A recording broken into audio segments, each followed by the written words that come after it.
Hello नमस्कार प्यारे साथियों, एक बार फिर से स्वागत है आप सभी का हमारे इस ऑनलाइन स्टडी प्लेटफॉर्म पर। हम पढ़ रहे हैं इलेक्ट्रिकल मेजरमेंट इंस्ट्रूमेंट के बारे में, यानी कि विद्युत मापक यंत्र। आज हमारी विद्युत मापक यंत्र की ये चौथी क्लास रहने वाली है और आज की क्लास में ना हम इस चैप्टर को कंप्लीट कर देंगे। इलेक्ट्रिकल मेजरमेंट चैप्टर जो है इलेक्ट्रीशियन थ्योरी का सबसे इम्पोर्टेंट चैप्टर होता है। इससे अब की बार जो इलेक्ट्रीशियन का जो एग्जाम होता है हरियाणा एलएमएसए का, उसमें 8 सवाल पूछे गए थे। 8 सवाल कम नहीं होते एक चैप्टर से दोस्तों। एक चैप्टर से अगर 8 सवाल आ जाए तो बहुत बड़ी बात होती है। और ये देखो ना, हमारे ये आठ आठ जो सवाल है केवल 4 ही क्लास में कंप्लीट हो गए। और जो आगे एग्जाम होगा ना, अगर उससे भी कोई सवाल बनेगा तो इन्हीं 4 क्लासेस से सवाल बनने वाला है। इन 4 क्लासेस से ना बाहर कोई सवाल नहीं बनेगा, ये गारंटी है मेरी। ठीक है। और जो ये 8 सवाल आए हुए हैं ना हरियाणा एलएमएसए के एग्जाम में, इन सभी के बारे में ना क्लास के लास्ट में, जो ये क्लास है इसके लास्ट में इन सभी के बारे में बात करेंगे। 8 सवाल इस क्लास के लास्ट में मैंने ये 8 सवाल जो है डाले हैं इस क्लास में, इसलिए इस क्लास को लास्ट तक देखते रहना। बहुत इंपॉर्टेंट क्लास रहने वाली है। और जो कुछ इंपॉर्टेंट पॉइंट्स है और कुछ जो मीटर रह गए थे उनके बारे में आज की क्लास में पढ़ने वाले हैं। हम शुरुआत करेंगे आज हॉट वायर इंस्ट्रूमेंट से। देखिए, सबसे पहले पढ़ेंगे आज हॉट वायर मीटर के बारे में। हॉट वायर मीटर जो है विद्युत चुंबकीय उस पर विद्युत उष्मीय प्रभाव पर कार्य करता है। किस पर? विद्युत उष्मीय प्रभाव, यानी कि विद्युत के उष्मा के प्रभाव पर ये मीटर कार्य करता है। और ये मीटर क्या है? एसी और डीसी दोनों के करंट को मापने के लिए काम किया जाता है। एसी और डीसी दोनों के करंट को मापने के लिए किसका इस्तेमाल किया जाता है? हॉट वायर मीटर का इस्तेमाल किया जाता है। और ये जो हॉट वायर मीटर है ये हाई फ्रीक्वेंसी वाले करंट को मापता है दोस्तों। फ्रीक्वेंसी हाई फ्रीक्वेंसी वाले करंट को मापने के लिए किसका प्रयोग किया जाता है? हॉट वायर मीटर का प्रयोग किया जाता है। और ये मीटर जो है विद्युत के उष्मा के प्रभाव पर कार्य करता है। लेकिन एक बात ध्यान रखना, इसका इस्तेमाल केवल करंट को मापने के लिए किया जाता है। केवल करंट को मापने के लिए किया जाता है। और जो इसका स्केल होता है ना, तो स्केल होता है नॉन यूनिफॉर्म। स्केल कैसा होता है इसका? Non uniform. वो क्यों? क्योंकि आप सभी को पता है हीट क्या क्या फॉर्मूला होता है? H = I² RT। ये होता है फॉर्मूला। ये फॉर्मूला हमने बेसिक इलेक्ट्रिशियन वाले चैप्टर में पढ़ा था हीट का। H जो है समानुपाती होता है I² RT के।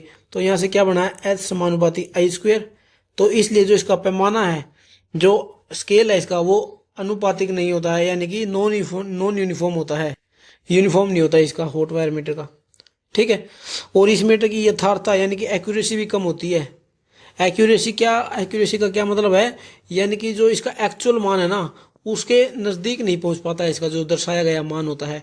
मान लीजिए 5 एम्पेयर करंट उस राशि का है। ठीक है। तो ये मीटर जो है 5 के आसपास का मान दिखाता है, ना कि 5 दिखाता है। इसलिए इसकी जो एक्यूरेसी है वो बहुत कम होती है। तो ये एक्यूरेसी इसकी कम होती है। ठीक है। अब आगे चलते हैं थर्मोकपल पर।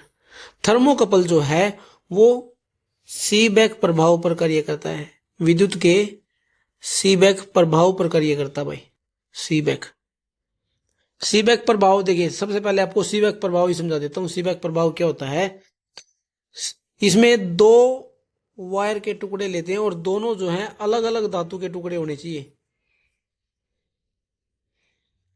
मान लीजिए ये 2 टुकड़े हैं, ऊपर वाला ये अलग धातु का टुकड़ा है और ये जो नीचे वाला है ये अलग धातु का टुकड़ा है वायर का। ठीक है। अब अगर हमने इस एक सिरे पर, इसके एक जंक्शन पर हमने गर्म दे दिया भाई, यानी कि हीट दे दी, उष्मा दे दी, तो इसका जो दूसरा सिरा होगा ना ये अपने आप ही ना ठंडा पड़ जाएगा भाई। कैसा हो जाएगा? कोल्ड हो जाएगा। अगर एक सिरा पर हम अगर इसे हीट देते हैं, हॉट करते हैं, तो दूसरा इसका सिरा इसका कोल्ड हो जाएगा। और जब हमने इसके इस बिंदु पर एक वोल्ट मीटर लगाकर देखा ना, एक वोल्ट मीटर लगाकर हमने देखा, तो हमने क्या देखा कि इस वोल्ट मीटर में वोल्टेज शो हो रही है, यानी कि ईएमएफ शो हो रही है इस मीटर के अंदर। इसी को हमने सीबेक का इफेक्ट दिया, यानी कि एक सिरे को हमने हॉट कर दिया तो दूसरा सिरा इसका कोल्ड हो गया। ठीक है। और बीच में क्या है? वोल्टेज इसके अंदर जनरेट हो गई। इसी को हम सीबेक प्रभाव कहते हैं। इसको कहते हैं, इस सर्किट को कहते हैं थर्मोकपल। थर्मोकपल और जो ये थर्मोकपल है ये सीबेक के सिद्धांत पर ही कार्य करता है। ठीक है, और इसका भी प्रयोग जो है हाई फ्रीक्वेंसी के एसी और डीसी के करंट को मापने के लिए इस्तेमाल किया जाता है।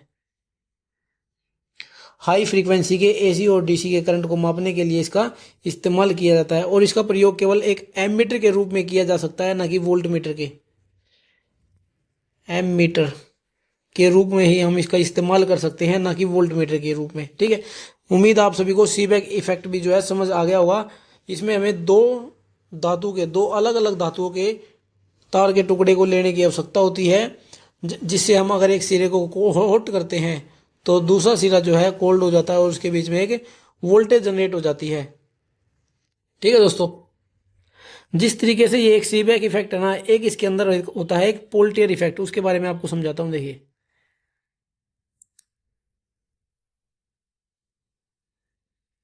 पोल्टियर इफेक्ट होता है दोस्तों, एक पोल्टियर इफेक्ट। उसके अंदर भी हमें क्या है, दो अलग अलग धातुओं के तार लेने की आवश्यकता होती है। ठीक है, लेकिन अब इसमें हम क्या करते हैं, इसके एक सिरे पर ना हम एक बैटरी को कनेक्ट कर देते हैं। मान लीजिए ये पॉजिटिव है और ये नेगेटिव है। जो पॉजिटिव वाला सिरा होगा ना, इसकी तरफ जो जंक्शन होगा इसका, वो जंक्शन क्या है, हॉट हो जाएगा। क्या होगा, हॉट हो जाएगा।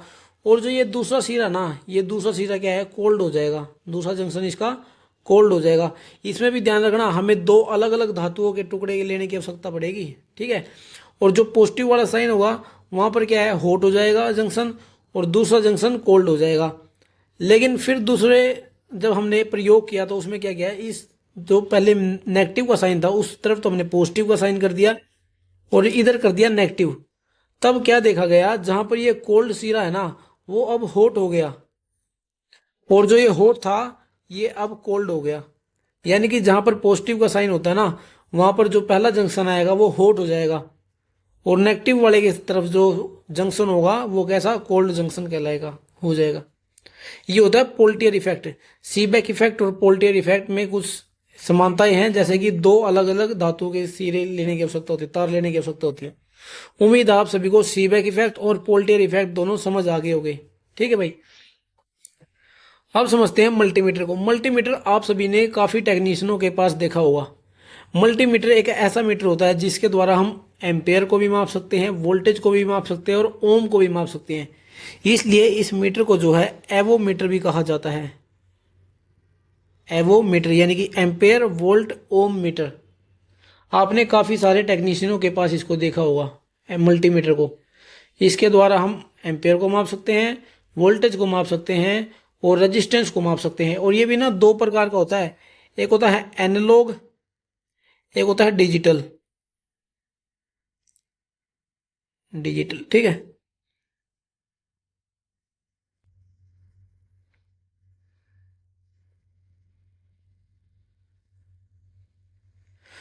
काफी टेक्नीशियनों के पास जो है अभी भी एनालॉग है, लेकिन ज्यादातर जो है ना, ज्यादातर जो यूज करते हैं वो डिजिटल वाला मल्टीमीटर यूज करते हैं। क्योंकि जो डिजिटल मल्टीमीटर है ना, इसकी एक्यूरेसी बहुत ही अच्छी होती है।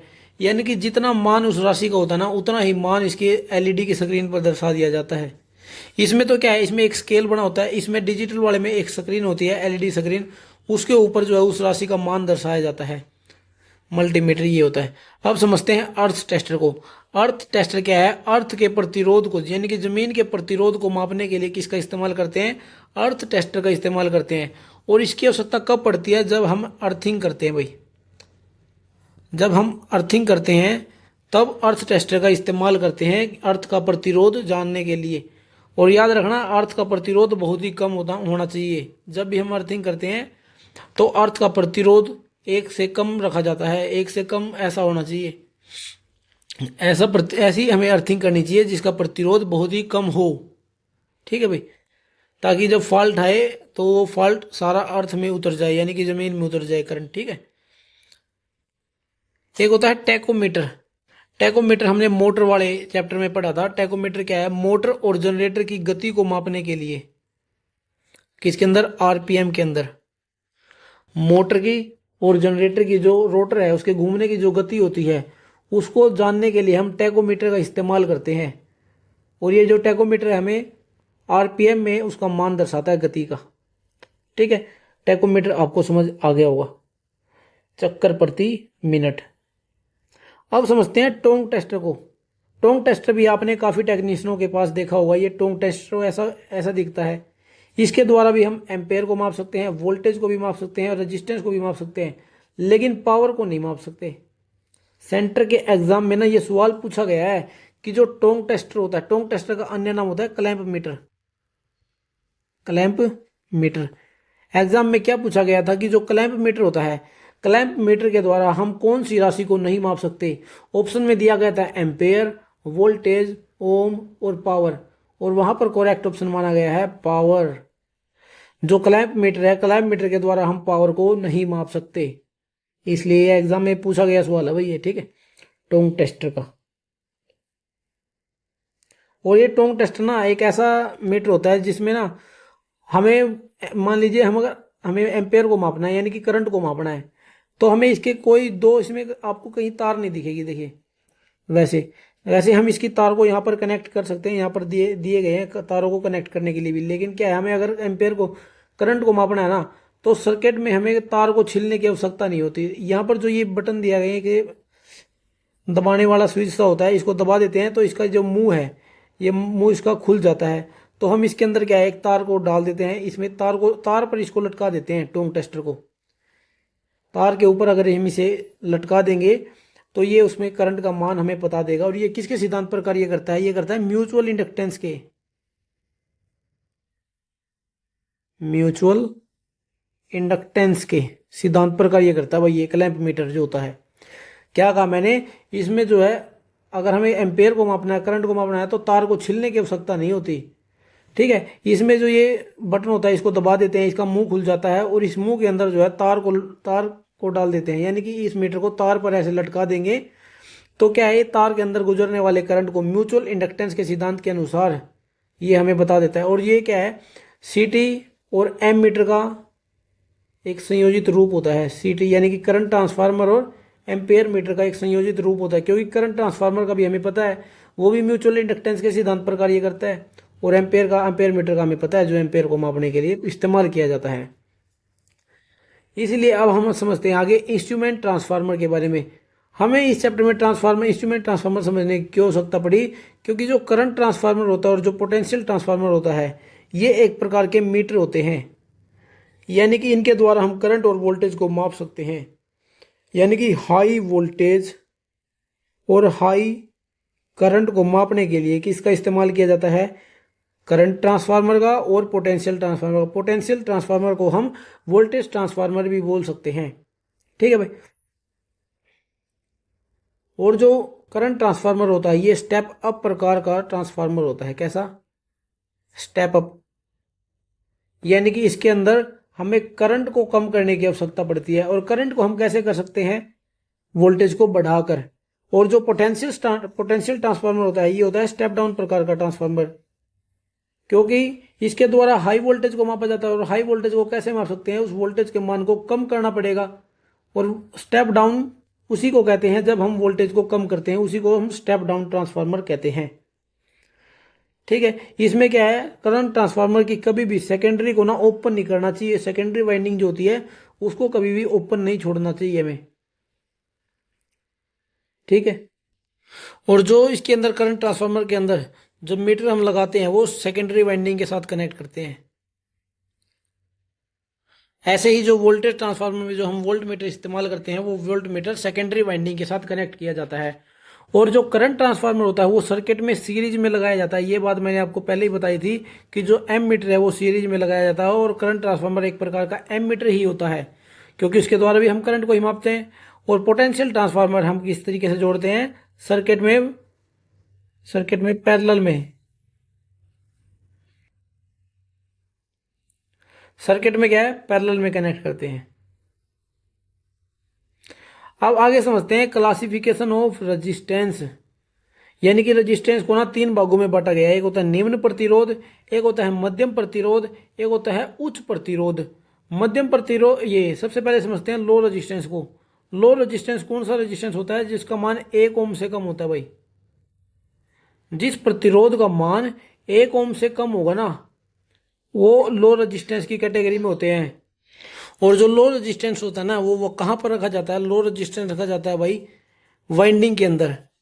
जो मोटर की वाइंडिंग होती है और जो जनरेटर की वाइंडिंग होती है, उन वाइंडिंग के अंदर जो लो रेजिस्टेंस को रखा जाता है, यानी कि उनका जो वाइंडिंग होता है उसका रेजिस्टेंस 1 ओम से कम रखा जाता है। और वहाँ कौन सी वायर का इस्तेमाल किया जाता है? सुपर इनेमेल्ड कॉपर वायर का इस्तेमाल किया जाता है। सुपर इनेमेल्ड कॉपर वायर का इस्तेमाल किया जाता है, ठीक है। और जो मीडियम रेजिस्टेंस होता है इसका मान कितना? 1 ओम से लेकर 1 ओम से 100 किलो ओम तक, 1 ओम से 100 किलो ओम तक मीडियम रेजिस्टेंस का इस्तेमाल किया जाता है। और ये वहां पर इस्तेमाल किया जाता है, कहाँ पर रखा जाता है? बीजेटी, इलेक्ट्रॉनिक जो आइटम होते हैं हमारे, बीजेटी हो गया, मोसफेट हो गया, एम्पलीफायर हो गया, एम्पलीफायर, वहां पर क्या है? मीडियम रेजिस्टेंस होता है इन सभी इक्विपमेंट का। और लो रेजिस्टेंस मोटर और जनरेटर की वाइंडिंग होता है। हाई रेजिस्टेंस जिसका मान 100 किलो ओम से अधिक होता है, 100 किलो ओम से जिसका रेजिस्टेंस अधिक होगा वो हाई रेजिस्टेंस की कैटेगरी में मापे जाते हैं। और हाई रेजिस्टेंस किस चीज का होता है? इंसुलेशन का, इंसुलेशन का होता है तो ज्यादा, इतना ज्यादा रेजिस्टेंस, ठीक है। और इंसुलेशन को किसके द्वारा मापते हैं? मेगर के द्वारा मापा जाता है। एक बार फिर से बताता हूं, लो रेजिस्टेंस 1 ओम से कम वाला मोटर और जनरेटर की वाइंडिंग में इस्तेमाल होता है। मीडियम रेजिस्टेंस इसका 1 ओम से 100 किलो ओम के बीच में, ये होता है बीजेटी, मोसफेट, एम्पलीफायर, डायोड, ठीक है, ट्रांजिस्टर, उनमें क्या है? मीडियम रेजिस्टेंस रखा जाता है। हाई रेजिस्टेंस इंसुलेशन में काम आता है, इसका रेजिस्टेंस 100 किलो ओम से अधिक होता है भाई, ठीक है। अब समझते हैं एरर्स के बारे में, यानी कि एक मीटर में कौन कौन सी त्रुटियां होती हैं उनके बारे में। एरर्स होते क्या है? सबसे पहले तो ये समझिए, देखिए एरर्स होते हैं वास्तविक मान और मापित मान के बीच का अंतर। वास्तविक मान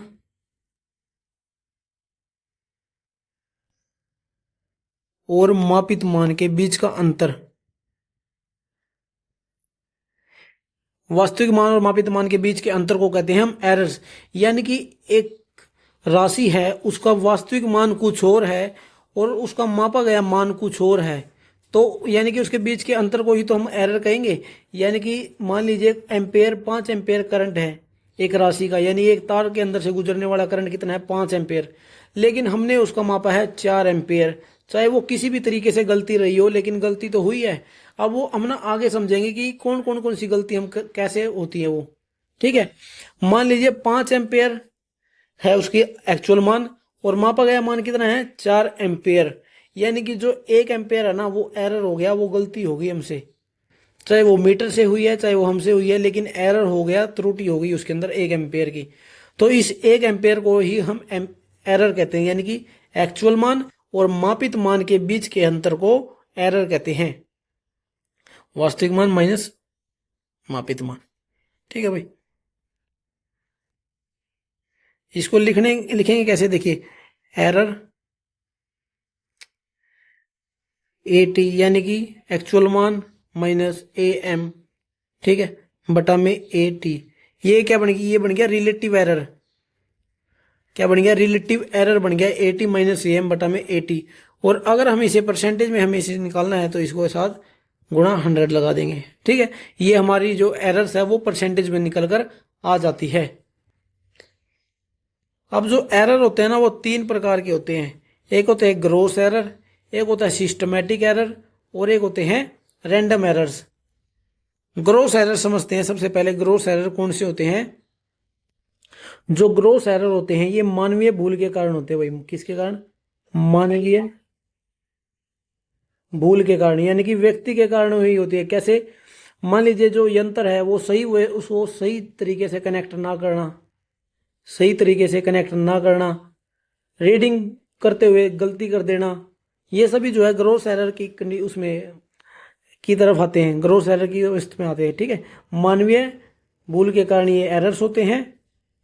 और जैसे कैसे एग्जांपल क्या हो सकते हैं? जैसे कनेक्ट गलत कर दिया, ठीक है, रीडिंग पढ़ते समय गलती कर दी, ये सभी किसकी उसमें आते हैं? ग्रोस एरर की तरफ आते हैं। अब आगे समझते हैं सिस्टमैटिक एरर को।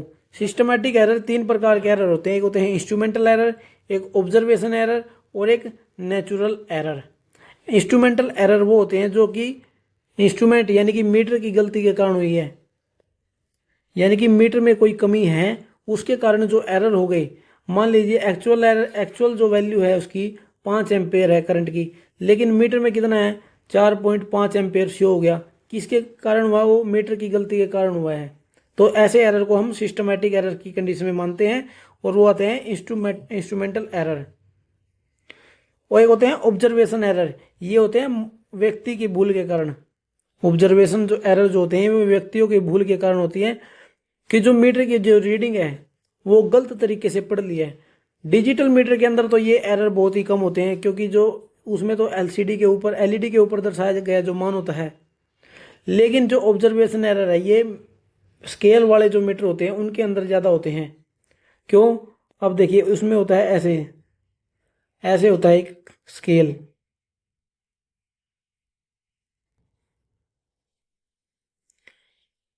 ठीक है। अब मान लीजिए वो जो पॉइंटर है, पॉइंटर इसको दर्शा रहा है, लेकिन अगर व्यक्ति इस तरफ खड़ा होकर इसे देखेगा तो क्या है, उसको थोड़ा वो इस साइड भी हुआ दिख सकता है। जो पॉइंटर होता है वो इस तरफ भी दिख सकता है। और कभी कभी ये होता है कि 4.7 दिखा रहा है मीटर, तो व्यक्ति ने पढ़ लिया उसको 4.5, 4.6 भी पढ़ सकता है, 4.8 भी उसको दिख सकता है। तो ये क्या है, ऑब्जर्वेशन एरर होते हैं, यानी कि ये व्यक्ति की भूल के कारण होते हैं। यानी कि ये जब होते हैं जब व्यक्ति सही पोजीशन में ना खड़ा हो या फिर वो गलत रीडिंग पढ़ ले, इस कंडीशन में होते हैं ऑब्जर्वेशन एरर्स।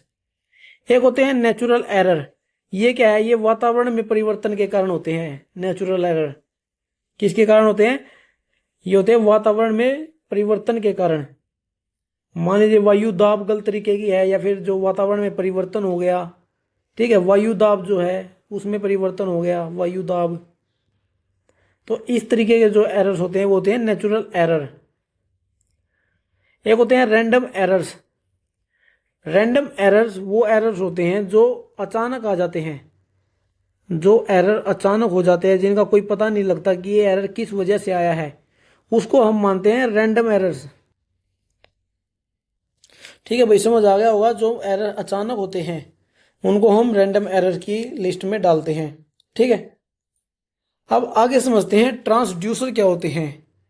ट्रांसड्यूसर समझिए, ट्रांसड्यूसर एक ऐसा एलिमेंट या फिर ऐसी युक्ति होती है जो ऊर्जा के एक रूप को दूसरे रूप में बदल दे। एक बार फिर से समझना मैंने क्या कहा है। ट्रांसड्यूसर एक ऐसी युक्ति होती है जो ऊर्जा के एक रूप को दूसरे रूप में बदल दे, उसे ही ट्रांसड्यूसर कहते हैं, ठीक है।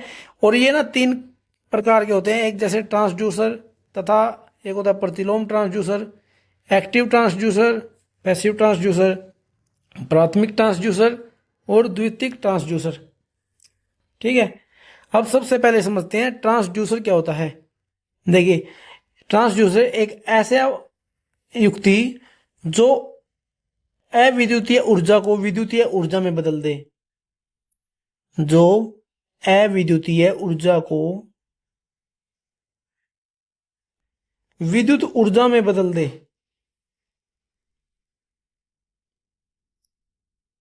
ऐसी युक्ति को हम ट्रांसड्यूसर कहते हैं। इसके एग्जाम्पल हम मान सकते हैं थर्मोकपल, थर्मोकपल, एलवीडीटी, एक्सीलरेटर भी हम इसकी कंडीशन में मानते हैं, एक्सीलरेटर, ठीक है भाई। यानी कि ऊर्जा के अन्य रूप को, इसकी देखिए क्या हेडिंग बन सकती है कि ऊर्जा के अन्य रूप को विद्युतीय ऊर्जा में बदल दे, उन्हें ट्रांसड्यूसर कहते हैं। प्रतिलोम ट्रांसड्यूसर क्यों किसे कहते हैं? जो विद्युत ऊर्जा को अन्य ऊर्जा में बदल दे, जो विद्युत ऊर्जा को अन्य ऊर्जा में बदल दे उसे प्रतिलोम ट्रांसड्यूसर कहते हैं। अब इसके एग्जाम्पल देखिए, इसके एग्जाम्पल हम मान सकते हैं मोटर,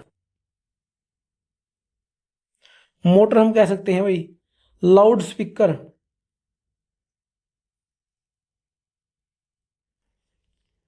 देखिए ट्रांसड्यूसर मैंने आपको क्या बताया, जो अन्य ऊर्जा को, जो विद्युत से अन्य ऊर्जा होती है उसको विद्युत ऊर्जा में बदल दे वो ट्रांसड्यूसर, जैसे एक्सीलरेटर हो गया, थर्मोकपल हो गया, एलवीडीटी हो गया, ठीक है। माइक्रोफोन जो होता है वो भी ट्रांसड्यूसर की लिस्ट में आता है। और जो प्रतिलोम ट्रांसड्यूसर कौन से, जो विद्युत ऊर्जा को अन्य ऊर्जा में बदल दे, जैसे मोटर होगी, मोटर क्या है, विद्युत ऊर्जा को मैकेनिकल ऊर्जा में बदलती है, तो मोटर भी एक तरीके का ट्रांसड्यूसर कहलाता है। लाउड स्पीकर हो गया, लाउड स्पीकर में क्या होता है, विद्युत ऊर्जा से आवाज निकलती है, जैसे हम लाउड स्पीकर में क्या है, विद्युत ऊर्जा देते हैं और वो हमें आउटपुट में क्या देता है, वॉइस, तो इसलिए वो भी एक प्रतिलोम ट्रांसड्यूसर हो गया, ठीक है। उम्मीद आपको ये समझ आ गया होगा ट्रांसड्यूसर और प्रतिलोम ट्रांसड्यूसर। अब समझते हैं हम एक्टिव और पैसिव ट्रांसड्यूसर को। एक्टिव ट्रांसड्यूसर वो ट्रांसड्यूसर होता है जिसे हमें एक ऊर्जा से दूसरे ऊर्जा में बदलने के लिए हमें कोई विद्युत से बाह्य सप्लाई की आवश्यकता नहीं होती है भाई, कोई बाह्य सप्लाई की आवश्यकता नहीं होती है इसके अंदर, एक्टिव ट्रांसड्यूसर के अंदर। इसके क्या मान सकते हैं हम एग्जांपल, जैसे सोलर सेल हो गया, solar cell, photo cell. Active cell में क्या होता है, इसमें सोलर सेल में क्या होता है कि सूरज की किरणें सीधा किस पर पड़ती हैं, उसके ऊपर पड़ती हैं, जो सोलर सेल होता है उसके ऊपर, और वो क्या है, उसे विद्युत ऊर्जा में बदल देता है। इसी तरीके से फोटो सेल होता है। और थर्मोकपल भी हम इसका एग्जांपल मान सकते हैं, थर्मोकपल, क्योंकि अभी जब हमने सीबैक इफेक्ट देखा था तब हमने क्या देखा कि उसमें बाहर से कोई सप्लाई की आवश्यकता नहीं थी ऊर्जा के एक रूप को दूसरे रूप में बदलने के लिए, यानी कि उसमें विद्युत ऊर्जा बदल गई थी, हमने हॉट दी थी यानी कि उष्मा दी थी, उष्मा से क्या है हमें ईएमएफ जनरेट कर दिया था। तो थर्मोकपल में बाहर से कोई बाह्य सप्लाई की आवश्यकता तो नहीं पड़ी, इसलिए इसे हम एक्टिव में मानते हैं, एक्टिव की लिस्ट में डालते हैं। Solar cell, photo cell, thermocouple हो गया, बाह्य सप्लाई की इसे आवश्यकता नहीं होती। और पैसिव ट्रांसड्यूसर के ऐसे ट्रांसड्यूसर होते हैं जिसमें ऊर्जा के एक रूप को दूसरे रूप में बदलने के लिए बाहर से सप्लाई की आवश्यकता पड़ती है भाई, ठीक है। इसके एग्जांपल कह सकते हैं हम एलवीडीटी। एलवीडीटी क्या होता है, linear variable differential transducer, linear variable differential transducer. देखिए इसकी जो फुल फॉर्म है ना, ये इंपॉर्टेंट है, लिख लीजिए आप इसे अपने नोट्स में। एलवीडीटी, लीनियर वेरिएबल डिफरेंशियल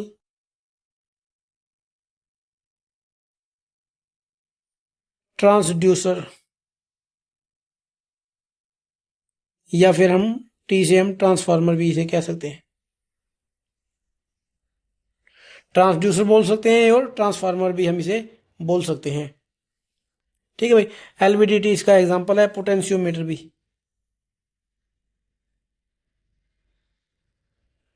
ठीक है भाई, पोटेंशियोमीटर भी, ठीक है। इतना आपको समझ आ गया होगा। अब समझते हैं हम प्राथमिक और द्वितीयक ट्रांसड्यूसर क्या होते हैं।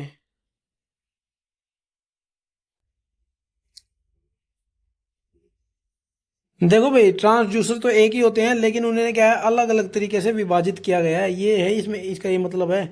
ये नहीं समझना कि अब जो ट्रांसड्यूसर है उसमें भी एलवीडीटी आ गया, पैसिव है उसमें भी एलवीडीटी आ गया, नहीं। ये बस क्या है, ट्रांसड्यूसरों को अलग अलग तरीके से विभाजित किया गया है कि किस किस तरीके से हम उसे वो कर सकते हैं, संक्षेप कर सकते हैं उनका, ठीक है। अब प्राथमिक और द्वितीयक ट्रांसड्यूसर समझते हैं। प्राथमिक ट्रांसड्यूसर ऐसे होते हैं जो ऊर्जा के एक रूप को डायरेक्ट ऊर्जा के दूसरे रूप में बदल दे, उन्हें प्राथमिक ट्रांसड्यूसर कहते हैं। ऊर्जा के एक रूप को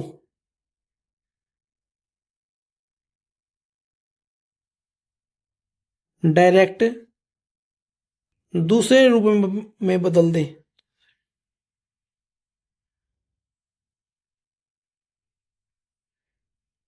ठीक है भाई। ऊर्जा के एक रूप को डायरेक्ट यानी कि उसका अगला ही स्टेप क्या है, दूसरी ऊर्जा में बदला हुआ होना चाहिए, ऐसे को कहते हैं हम प्राथमिक ट्रांसड्यूसर। और द्वितीयक ट्रांसड्यूसर कौन से होते हैं, यानी कि ऊर्जा के एक रूप को बदलने के लिए, दूसरे रूप में बदलने के लिए दो चरणों में से गुजरना पड़े। मान लीजिए एक एग्जांपल आपको देता हूं, देखिए इसका एग्जांपल देखिए आप सभी। इससे पहले आपको इसका प्राइमरी का एक एग्जांपल देना चाहूंगा। अब एग्जांपल जो प्राइमरी का होता है बोर्डन ट्यूब होती है। क्या होती है? Borden tube. बोर्डन ट्यूब होती है। देखिए बोर्डन ट्यूब क्या होती है? एक हुक के जैसा एक होता है। ठीक भाई, ये इसमें हुक में क्या है, यहाँ पर एक पॉइंटर लगा होता है। क्या लगा होता है? एक पॉइंटर सा लगा होता है, और यहाँ पर होता है एक स्केल। ठीक है, ये इसमें मान लीजिए यहाँ पर हम दाब देते हैं, वायु दाब हमें इसके अंदर दी, तो यहाँ पर क्या ये फूलना स्टार्ट हो जाएगा यहाँ पर। तो ये जो पॉइंटर है ना, ये पॉइंटर विक्षेपण करेगा, इसके अंदर एक विक्षेपण टॉर्क उत्पन्न होगा, जो कि इस स्केल के ऊपर वो दर्शाएगा हमें उसका मान वायु दाब का। ये होता है बोर्डन ट्यूब, यानी कि इसने क्या है, वायु दाब को एक मैकेनिकल ऊर्जा में बदल दिया। वायु दाब को मैकेनिकल ऊर्जा में, जिससे इसने वायु दाब का माप हमने जान लिया। ये किसका एग्जाम्पल था? ये था प्राथमिक का।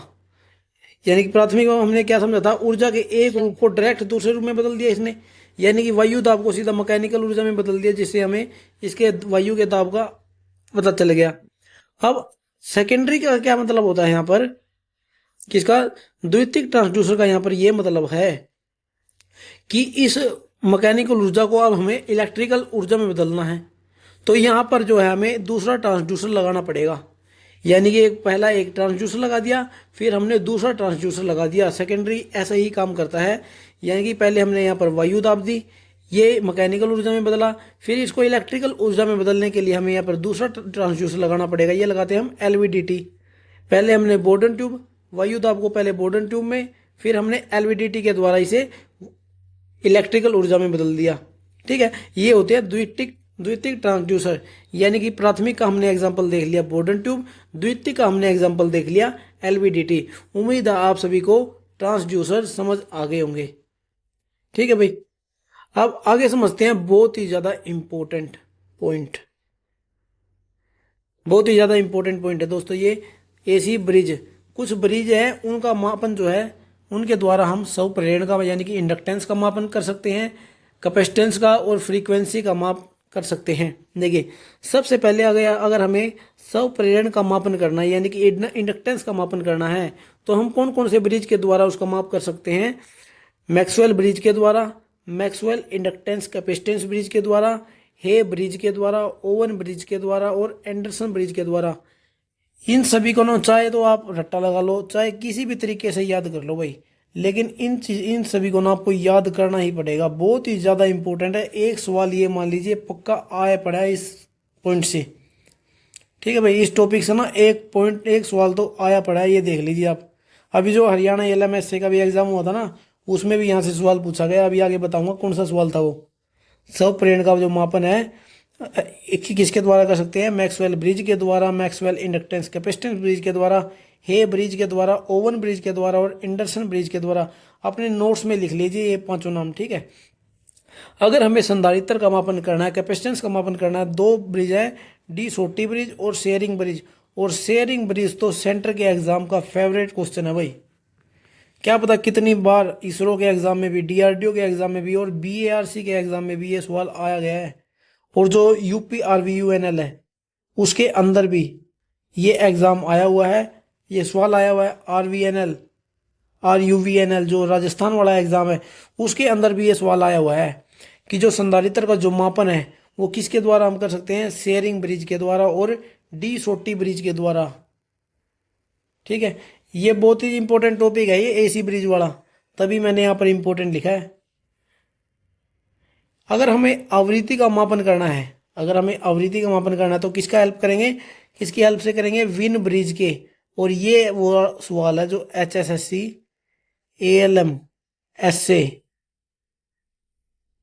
2024 में जो एग्जाम हुआ था, कब हुआ था वो एग्जाम? जो हुआ था 31 दिसंबर 2023 को जो एग्जाम हुआ था, उस एग्जाम में ना ये सवाल पूछा गया है कि जो आवृत्ति का मापन करने के लिए हमें कौन से ब्रिज का इस्तेमाल करते हैं? विन्स ब्रिज का इस्तेमाल करते हैं।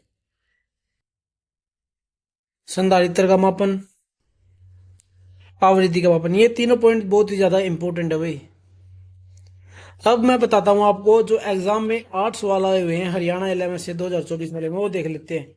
देखिए पहले पूछा गया the EMF induced in an conductor is measured by, यानी कि एक कंडक्टर में ईएमएफ इंड्यूस हुआ है उसको किसके द्वारा माप सकते हैं? बिल्कुल सिंपल सवाल है, वोल्ट मीटर के द्वारा, वोल्ट मीटर के द्वारा। नेक्स्ट सवाल है which of the following type of instrument are non directional, यानी कि अदिशीय इंस्ट्रूमेंट है and can be used for measuring both AC and DC values of current and voltage, यानी कि करंट और वोल्टेज की एसी और डीसी दोनों मानों को माप सकता है। वो कौन सा मीटर है? देखिए वो क्या वो मूविंग आयरन है, क्या वो मूविंग कोयल है, क्या वो डायनामोमीटर टाइप है, या फिर वो इंडक्शन टाइप मीटर है। मैंने ये सवाल आपको दूसरी क्लास में कराया हुआ भाई, चाहे आप दूसरी क्लास दोबारा देख लो, उसमें मैंने आपको क्या बताया था कि जो एसी और डीसी है दोनों के करंट और वोल्टेज को मापने के लिए मूविंग आयरन टाइप का प्रयोग करते हैं। देखिए जो मूविंग कोयल होता है, मूविंग कोयल में हम किसका प्रयोग करते हैं? मूविंग कोयल में जो हम केवल डीसी करंट को माप सकते हैं। किसको? केवल डीसी करंट को माप सकते हैं, करंट और वोल्टेज को मूविंग कोयल में। डायनमोमीटर हमने किसमें पढ़ा है? डायनमोमीटर तो वाट मीटर होता है, वो भी एसी और डीसी को माप सकता है। इंडक्शन टाइप केवल एसी को माप सकता है, और जो डायनमोमीटर है ना वो दोनों को माप सकता है, एसी और डीसी को। लेकिन क्या है वो वाट को यानी कि पावर को मापता है। लेकिन सवाल में क्या पूछा है? करंट और वोल्टेज को। बिल्कुल सिंपल है सवाल है, जो मैंने पढ़ाया है आपको वहीं से सवाल आया हुआ है, ठीक है। अगला सवाल क्या है? The shunt resistance in ammeter is usually, यानी कि तो शंट मीटर जो एम मीटर होता है, एम मीटर में हम अगर हमें ज़्यादा करंट को मापना है तो उसमें हम एक रेजिस्टेंस को जोड़ते हैं। कैसे? देखिए एक सर्किट आपको दिखा देता हूँ। मान लीजिए यहाँ पर एम मीटर हो गया, यहाँ पर वो लोड जोड़ दिया हमने, यहाँ पर क्या है हमने प्लस और माइनस करंट दे दिया, ठीक है। अब अगर हमें ये मान लीजिए इसका 5 एम्पेयर का करंट का मापने की क्षमता है, लेकिन हमें क्या इसे ज़्यादा करंट मापवानी है, तो हमें क्या करना पड़ेगा? इसके पैरेलल में एक रेजिस्टेंस को जोड़ना पड़ेगा। ये बात मैंने आपको बताई हुई है, ठीक है। अब इस सवाल में यही पूछा गया है कि जो हमने ये शंट रेजिस्टेंस में जोड़ा है उस शंट रेजिस्टेंस का मान कम होगा या ज़्यादा होगा, ये बताइए। मैंने आपको एक बात बताई थी कि जो ये शंट रेजिस्टेंस होता है, शंट रेजिस्टेंस का जो मान होगा ना वो मीटर के रेजिस्टेंस से भी कम होता है। जो एम मीटर है, एम मीटर के रेजिस्टेंस से भी कम होता है। अब ऑप्शन देखिए, less than meter resistance, equal to meter resistance, equal तो बिल्कुल भी नहीं है, मोर देन मीटर रेजिस्टेंस, क्या इस मीटर के रेजिस्टेंस से ज़्यादा होगा? नहीं भाई। एनी ऑफ एनी वैल्यू, कोई भी वैल्यू का नहीं, ज़्यादा का थोड़ी हो जाएगा। इसका बनेगा ऑप्शन नंबर ए करेक्ट, यानी कि लेस देन मीटर रेजिस्टेंस, यानी कि जो ये एम मीटर है इस मीटर के रेजिस्टेंस से भी कम का रेजिस्टेंस हमें लगाना पड़ेगा इसके पैरेलल में। ये सवाल पूछा गया है, बिल्कुल आसान सवाल है। ये सारे सवाल वही से आए हुए हैं जो मैंने आपको थ्योरी पढ़ाई है। आपको काफ़ी बार बताया था कि जो शंट रेजिस्टेंस है उसका मान इस एम मीटर के मान से कम होगा। जब आप इसे हिंदी में समझोगे ना सवाल को, फिर आप इसको देखते ही आंसर कर दोगे, ठीक है। मुझे पूरा यकीन आप पे, ठीक है। अगला सवाल क्या है? Unknown frequency can be measured using, यानी कि अज्ञात फ्रीक्वेंसी को मापने के लिए किसका प्रयोग किया जाएगा? वही ब्रिज वाला सवाल भाई। किसका? Veins bridge. अभी बताया आपको। डी सोटी किसके लिए? कैपेसिटेंस के लिए। मैक्सवेल किसके लिए? उसके इंडक्टेंस के लिए। और एंडरसन भी इंडक्टेंस के लिए, और वेन्स ब्रिज फ्रीक्वेंसी के लिए, ठीक है भाई। अगला सवाल क्या पूछा गया है? जो in measuring instrument the equilibrium condition controlling torque and deflecting torque are, यानी कि यहाँ पर इक्विलिब्रियम यानी कि स्टेडी स्टेट, आपको क्या बता था? एक स्टेडी स्टेट, हिंदी में लिखा होगा वहां पर सवाल में साम्यावस्था, हिंदी में लिखा होगा साम्यावस्था, ठीक है। इस वर्ड को आपको देखते ही समझ जाना है कि इसमें साम्यावस्था यानी कि मापने वाली कंडीशन के बारे में बात कर रहा है। तो वहां पर क्या बनेगा इसका ऑप्शन? टी सी बराबर टी, यानी कि कंट्रोलिंग टॉर्क जो है डिफ्लेक्टिंग टॉर्क के बराबर होता है। अब बात करें ऑप्शन बी की। ऑप्शन बी कब होगा? यानी कि कंट्रोलिंग टॉर्क का मान डिफ्लेक्टिंग टॉर्क के से ज़्यादा कब होगा? जब हमने उस मीटर से रीडिंग ले ली है, प्राप्त कर ली है, तब वो जो पॉइंटर होता है वो पॉइंटर जीरो पर जाने के लिए जो फोर्स लगेगा उस पर पॉइंटर पे, तो वो कंट्रोलिंग टॉर्क होगा। और जो उस कंडीशन में कंट्रोलिंग टॉर्क का मान ज़्यादा होता है। अगर सवाल में ये पूछ लेता कि हमने साम्यावस्था के बाद की कंडीशन में कौन सी कंडीशन फॉलो होगी इनमें से, साम्यावस्था के बाद की, तो ऑप्शन नंबर बी करेक्ट हो जाता। और अगर वो पूछ ले कि साम्यावस्था से पहले जब एक पॉइंटर डिफ्लेक्ट कर रहा है यानी कि अपने मापित मान पर जा रहा है, तब कौन सी कंडीशन फॉलो होगी, तब ये ऑप्शन नंबर सी वाला करेक्ट हो जाता। यानी कि डिफ्लेक्टिंग टॉर्क का मान ज़्यादा होगा कंट्रोलिंग टॉर्क से। कब? जब एक मीटर अपने पॉइंटर होता है वो डिफ्लेक्ट करता है, अपने मापित मान पर पहुंचता है, यानी कि पहुंचने से पहले जो कंडीशन होती है वो ये होती है। लेकिन उसने सवाल में क्या पूछ लिया? बराबर वाला, यानी कि उसने अपने मापित मान पर पहुंच चुका है, वो बैठा हुआ अपने मापित मान पर, यानी कि वो साम्यावस्था पर है। तो उस कंडीशन में तो इसका मान टीसी का मान टीडी के बराबर होगा। ये सवाल भी आपको कराया हुआ है, पहली क्लास में कराया हुआ है। अगला क्या है? एनर्जी मीटर किस प्रकार का इंस्ट्रूमेंट है? हम सभी को पता है इंटीग्रेटिंग प्रकार का। इंटीग्रेटिंग प्रकार का इंस्ट्रूमेंट है एनर्जी मीटर। डिकोडिंग कौन सा होता है? जो रेल इंजन में यूज किए जाते हैं ये कोडिंग वाले, इंडिकेटिंग वाले, सूचक वाले होते हैं। एमीटर, वोल्ट मीटर उसके एग्जाम्पल है। ठीक है।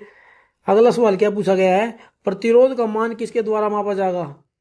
वोट मीटर के द्वारा? नहीं, पावर को मापते हैं। वोल्ट मीटर के द्वारा? नहीं, वोल्टेज को मापते हैं।